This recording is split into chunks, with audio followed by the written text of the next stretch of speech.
Assalamualaikum warahmatullahi wabarakatuh.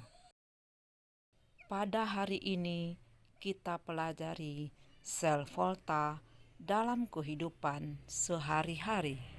Tujuan pembelajaran: 1. Peserta didik mampu membedakan reaksi kimia yang terjadi pada sel volta yang terdapat dalam kehidupan sehari-hari. 2. Peserta didik mampu membedakan sel volta primer dan sel volta sekunder. Sel volta yang pertama adalah sel kering atau sel Lens. Dikenal sebagai batu baterai, terdiri dari anoda logam Zn dan katoda karbon. Elektrolit yang terdapat dalam batu baterai adalah pasta campuran MnO2, serbuk karbon, dan NH4Cl serta ZnCl2. Potensial sel yang dihasilkan oleh baterai adalah 1,5 volt. Persamaan reaksi pada anoda Zn menghasilkan Zn2+ tambah 2 elektron. Persamaan reaksi pada katoda 2MnO2 tambah 2NH4+ tambah 2 elektron menghasilkan Mn2O3 tambah H2O tambah 2 NH3. 2. Baterai alkalin sebagai pengganti batu baterai, terdiri dari anoda logam seng dan katoda MnO2. Elektrolit dalam baterai alkalin adalah KOH. Potensial sel yang dihasilkan 1,54 volt. Persamaan reaksinya pada anoda Zn tambah 2OH- menghasilkan ZnOH2 tambah 2 elektron. Pada katode MnO2 tambah H2O tambah 2 elektron menghasilkan MnOOH tambah 2 OH-. 3. Sel aki atau sel sekunder disebut juga sebagai sel penyimpan karena dapat berfungsi penyimpan listrik dan pada setiap saat dapat dikeluarkan. Anodanya logam timbal atau Pb dan katodanya PbO2.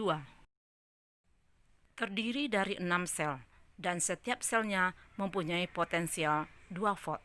Jadi, jumlah potensial seluruhnya 12 volt.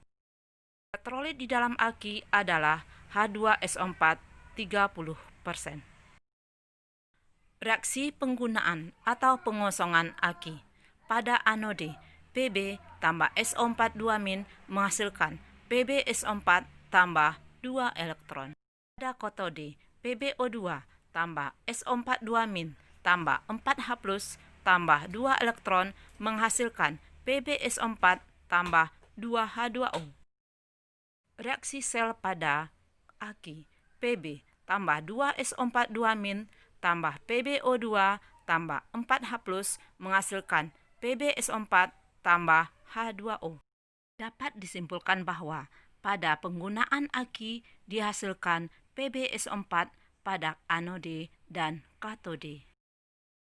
4. Sel perak oksida.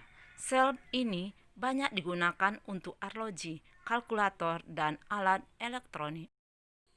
Anodanya Zn dan katodanya Ag2O, sedangkan elektrolitnya adalah pasta KOH.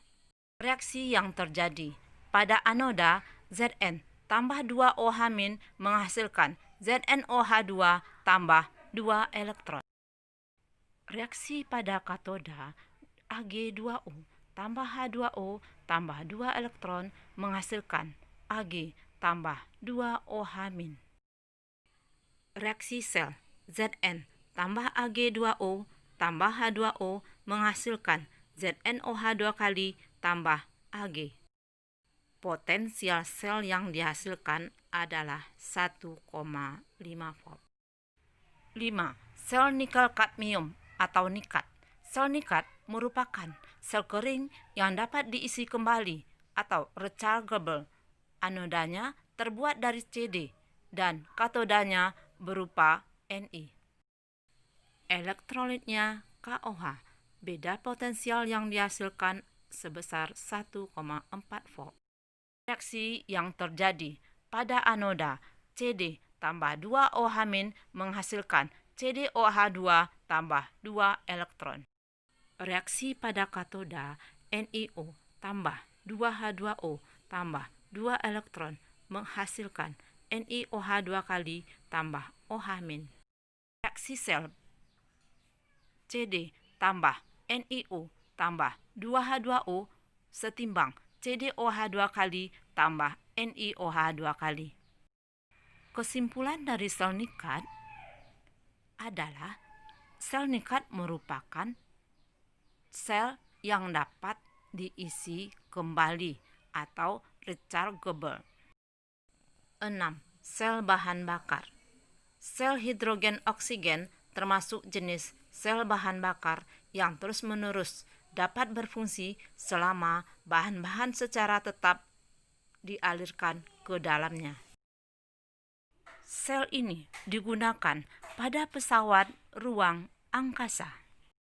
Sel hidrogen oksigen terdiri atas anode dari lempeng nikel berpori yang dialiri gas hidrogen dan katode dari lempeng nikel oksida berpori yang dialiri gas oksigen.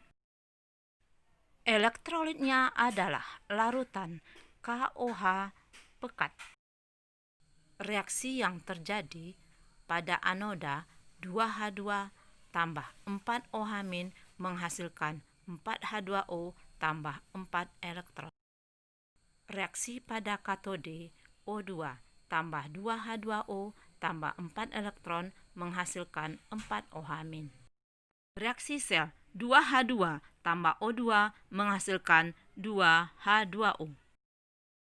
Ananda sekalian, untuk lebih memahami materi sel volta dalam kehidupan sehari-hari, silakan jawab pertanyaan berikut. Demikianlah pembelajaran kita hari ini. Ibu sudahi dengan mengucapkan Assalamualaikum warahmatullahi wabarakatuh.